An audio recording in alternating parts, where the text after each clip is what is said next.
Setelah melihat keadaan yang demikian itu, daerah-daerah tadi dikuasai oleh Dajjal, orang-orang dikafirkan oleh Dajjal, dia suruh mengakui dia Tuhan tadi.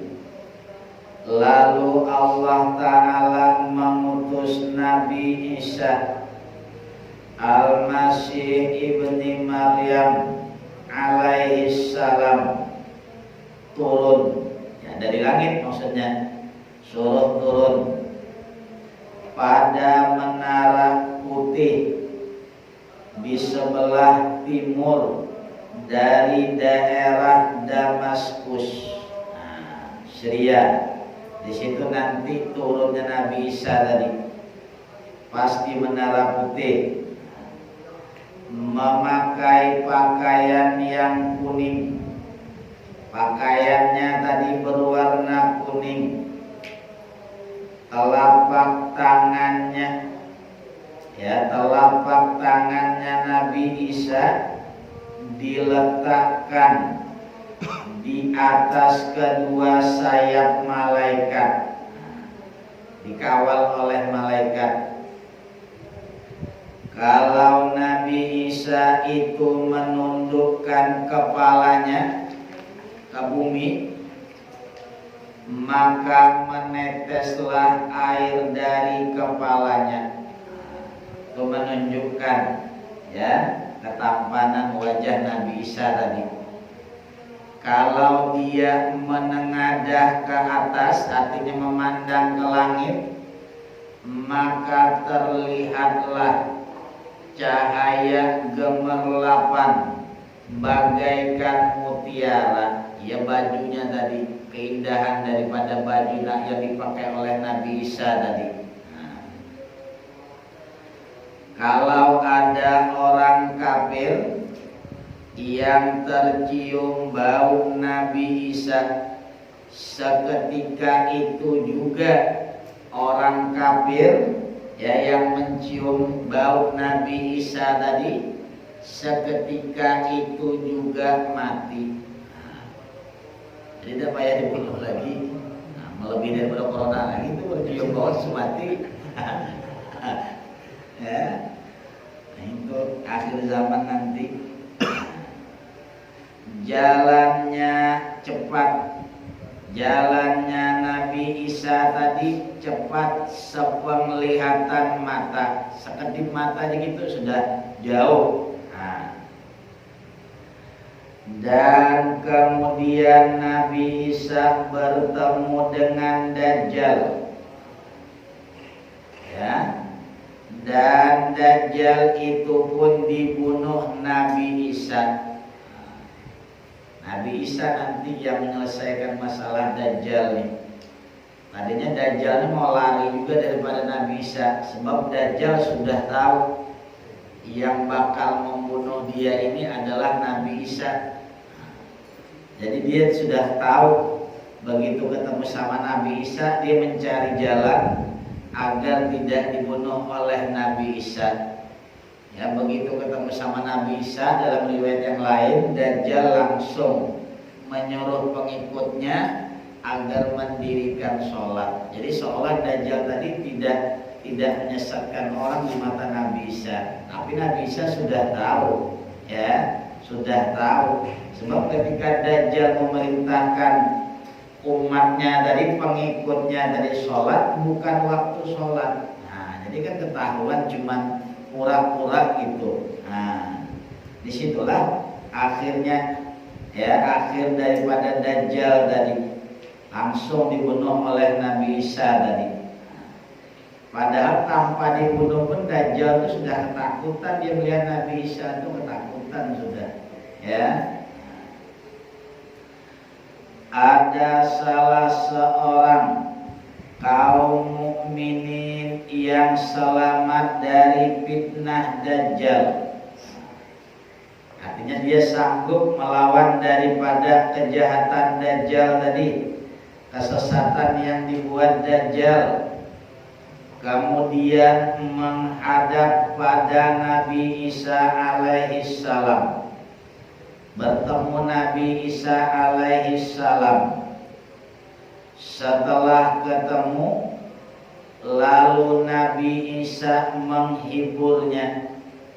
Ya, menghibur ibarat macam itu, menyenangkan kepada orang yang berani melawan Dajjal tadi, sanggup menentang, ya, dihibur, dibikin senang, dan berkata pada orang mukmin itu sangat tinggi derajatnya di surga. Nah, nanti ya kedudukan kau di dalam surga, tempat kau di dalam surga Allah tempatkan di tempat yang tinggi, ini di surga yang sangat mewah, karena berani melawan, menentang Dajjal. Berarti kan dia mempertahankan agama Allah tadi. Nah, itu balasan Allah bagi orang yang berani, ya, mempertahankan agama Allah. Apalagi di saat seperti itu berlawanan dengan Dajjal. Jelas kalau menentang dibunuhnya, dia berani, ya, tidak ikut dengan Dajjal. Nah, itu nanti balasan Allah, kata Nabi Isa, untuk kamu ditempatkan di surga yang paling tinggi derajatnya, tingkatannya. Nah, itu namanya menghibur, menyenangkan. Habis cerita Dajjal. Sekarang masuk bab keluarnya Ya'juj Ma'juj. Nah, ini lagi setelah Dajjal keluar lagi.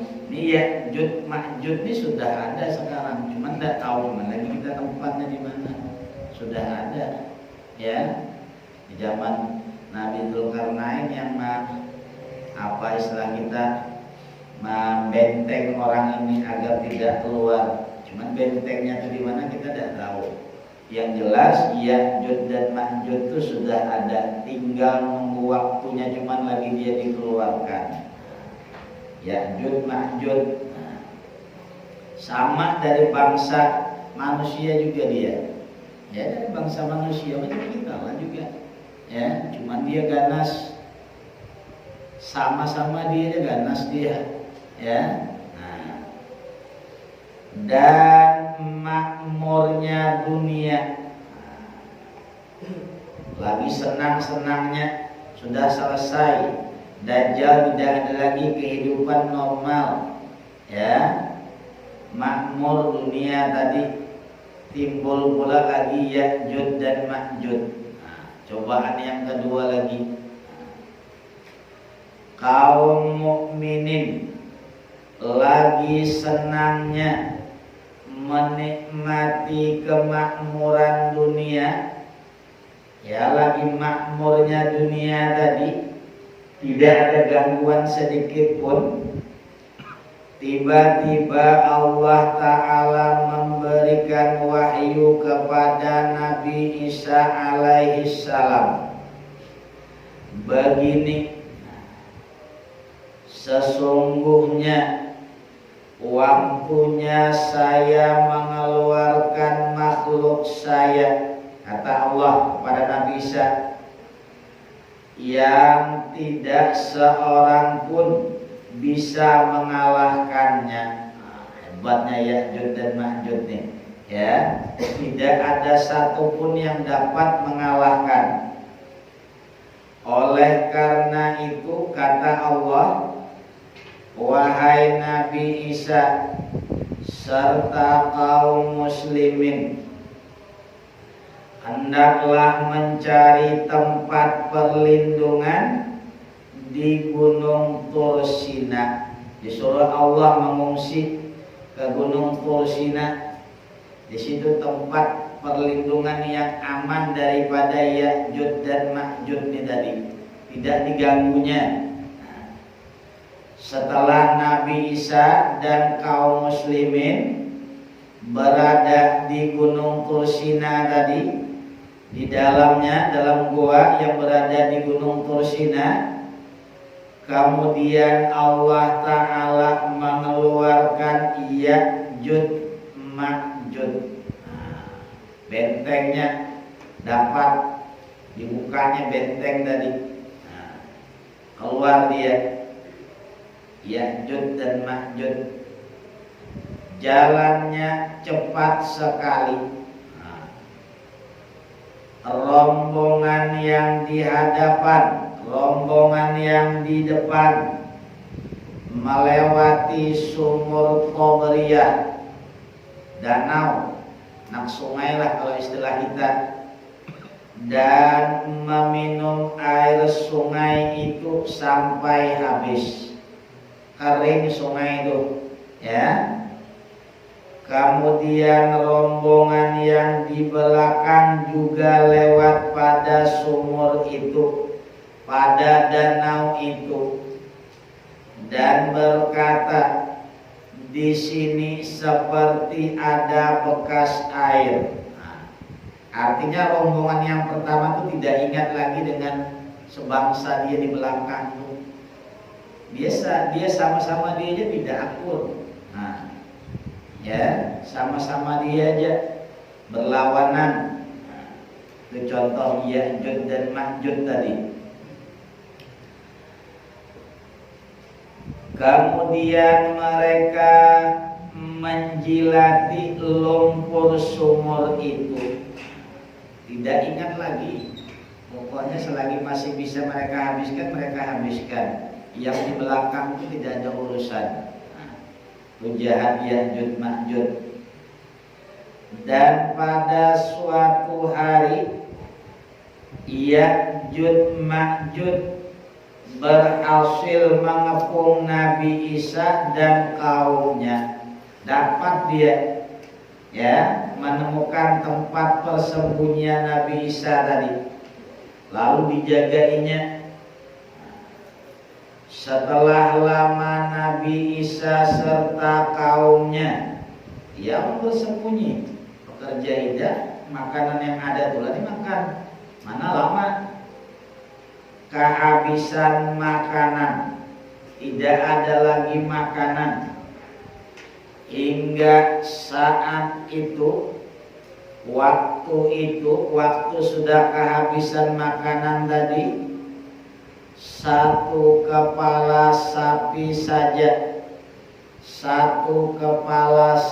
saja lebih berharga dibandingkan uang 100 dinar. Bandingannya yang makanan tidak ada, macam mana? Duit ada, makanan tidak ada, sama dengan tidak. Ya, 100 dinar bukan sedikit-sedikit. 1 dinar itu kalau emas, ya, 4,8 gram. Itu 100 masih mahal kepala sapi kata dia, dapat duit itu karena barangnya tidak ada. Dijagai oleh Ya'jud dan Ma'jud tadi mau keluar. Kemudian Nabi Isa berdoa kepada Allah Ta'ala, ya Allah, semoga Engkau membinasakan Ya'jud Ma'jud. Dan Allah Ta'ala memperkenankan doa Nabi Isa, artinya dikabulkan.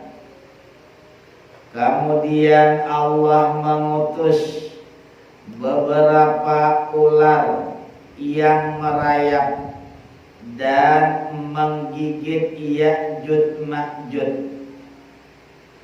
Dan seketika itu juga Ya'jud Ma'jud mati terkapar.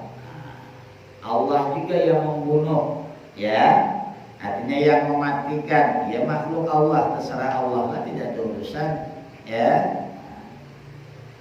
Setelah Nabi Isa alaihi salam keluar dari gunung, ya, karena sudah tidak ada lagi Ya'jud dan Ma'jud tadi, sudah habis matian, keluarlah dari gunung tadi dan sangat terkejut melihat bangkai-bangkai yang berserakan di tepi gunung.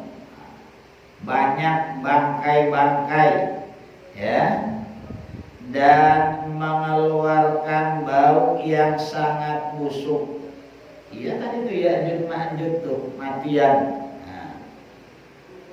Maka Nabi Isa berdoa lagi kepada Allah, artinya agar dihilangkan bangkai dan bau busuk nih. Dan Allah memperkenankan doanya Nabi Isa dan mengutus beberapa banyak burung yang besarnya bagaikan leher onta. Burung tadi ukuran besarnya bagaimana leher onta tadi, yang membawa terbang bangkai-bangkai itu dan melemparkannya pada tempat yang dikehendaki Allah. Jadi hilang bangkai, tidak ada lagi mayat-mayat tadi. Setelah tidak ada lagi bangkai, kemudian Allah menurunkan hujan hingga tempat itu menjadi subur. Tidak ada lagi bau busuk, tidak ada lagi bangkai, tidak ada lagi tanah yang bekas matinya Ya'juj dan Ma'juj tadi subur. Allah berkata kepada bumi itu, bumi di tempat matinya Ya'juj Ma'juj tadi, hai bumi, keluarkan tumbuh-tumbuhanmu dan kembalikan berkahmu. Berkah ya subur, berkah bumi itu ya subur tanaman. Lama dalam gunung tadi pemakan tidak ada lagi. Nah, lalu supaya dapat makanan tadi, bumi tadi disuburkan oleh Allah, tanaman ditumbuhkan oleh Allah. Ya, inilah ketika Allah mengatakan kepada bumi agar tumbuhan, ya, tumbuhan tadi tumbuh subur, waktunya bumi subur makmur. Setelah Ya'juj Ma'juj tadi, baru bumi tadi subur sesubur-suburnya, ditanami apa aja tumbuh, ya, karena Allah yang sudah nyuruh agar tumbuh tadi di bumi tadi, bukan bumi tadi yang menumbuhkan, ya, bukan bumi tadi yang menyuburkan, langsung perintah Allah. Dan sehingga orang satu jamaah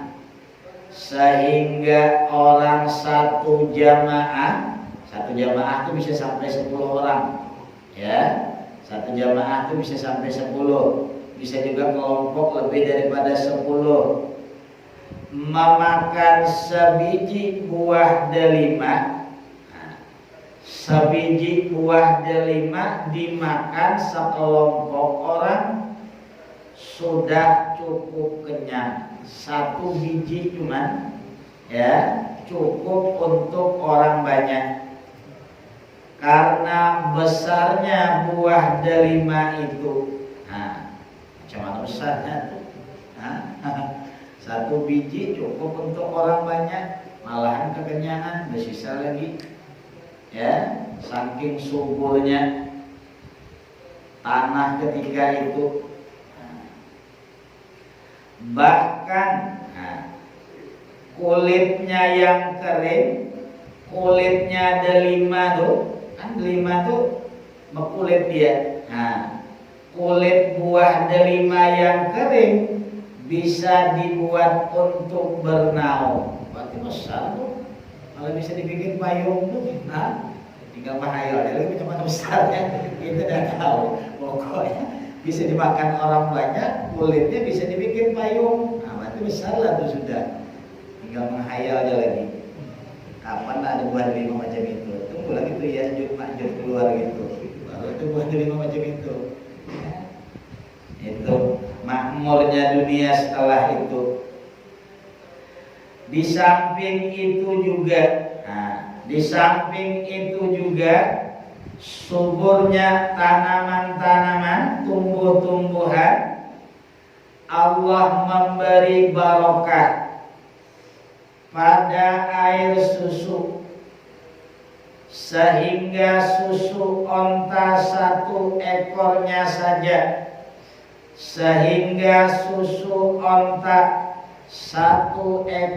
saja bisa mencukupi manusia satu jamaah. Satu ekor onta air susunya cukup untuk diminum orang banyak. Saking derasnya air susu onta tadi, ya anggaplah 10, berarti satu ekor onta tadi air susunya cukup diminum orang 10. Biasa kan nggak sampai segitu. Saking derasnya. Nah itu namanya dari itu keberkahan tadi, ya, keberkahan dari Allah tadi. Hal yang sedikit karena barokah lalu banyak dapatnya. Barokah bumi kan tanaman-tanaman subur, barokah langit hujan, seluruhnya. Susu satu ekor sapi. Nah, ini kalau melihat perbandingan ini, susu satu ekor sapi bisa mencukupi orang satu kampung. Satu kampung cukup dengan satu ekor air susu sapi. Nah, berarti jamaah itu lebih daripada kampung lagi itu. Ya, anggaplah kampung se-RT, siko sapi cukup, air susunya se-RT tadi. Nah, berarti kalau yang onta tadi sekabupaten tuh berarti satu ekor onta tuh cukup sudah air susunya untuk orang satu kabupaten. Nah, saking barokahnya air susu tadi. Ya barokah itu kan tambah terus, tidak berkurang. Itu arti barokah. Barokah kan tambah kebaikan dari Allah. Itu namanya barokah.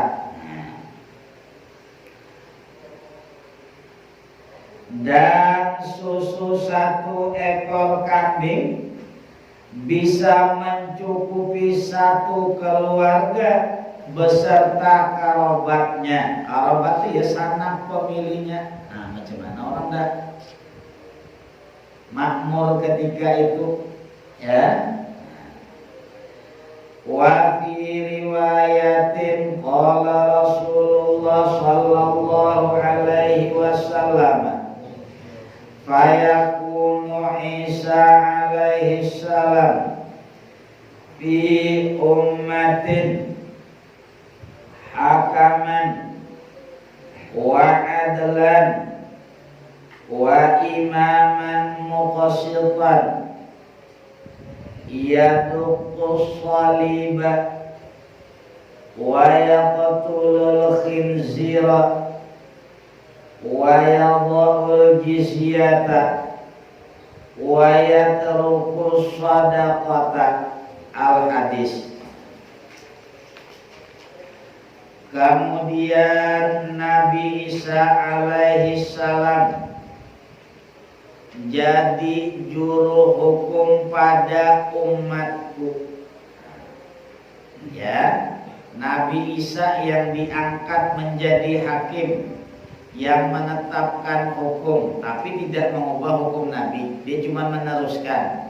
Keputusan di tangan Nabi Isa ketika itu, dan sangat adil.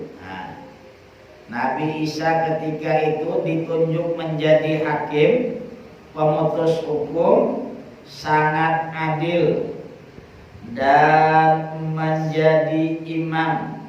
Imam itu pemimpin, ya, pemimpin ataupun kepala negara yang adil dan bijaksana.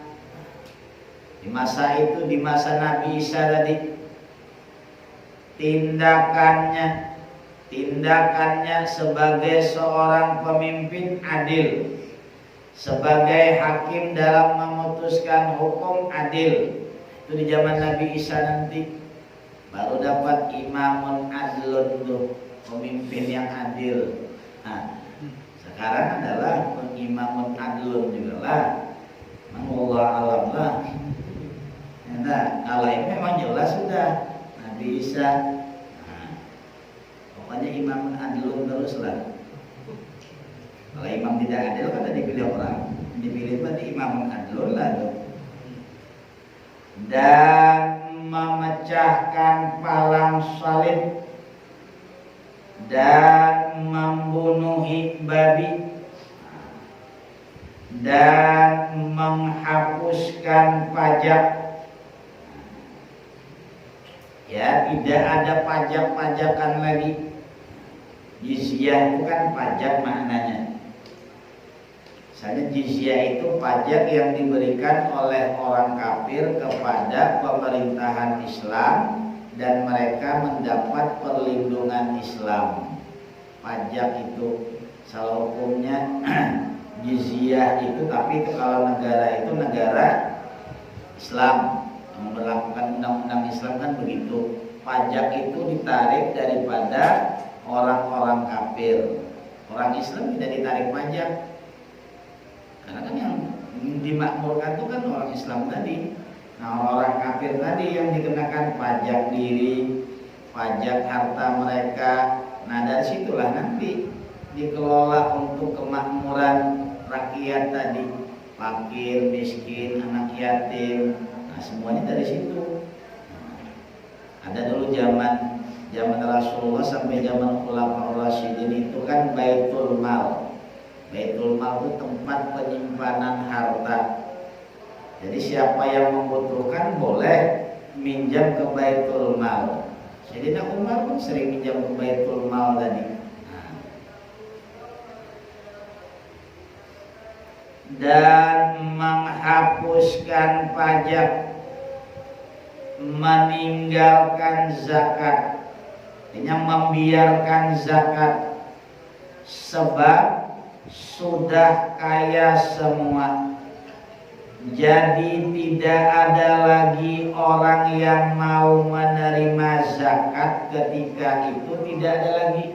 Semuanya keluarkan zakat. Bagaimana? Siapa yang menerima? Fakir tidak ada, miskin tidak ada, mu'alaf tidak ada, sabilillah tidak ada, ibnu sabil tidak ada, amil tidak ada. Semuanya mengeluarkan zakat, penerima tidak ada. Yang asnaf 8 itu tidak ada di masa Nabi Isa. Kemana nak kasih zakat? Kalau di dewean itu panen tuh.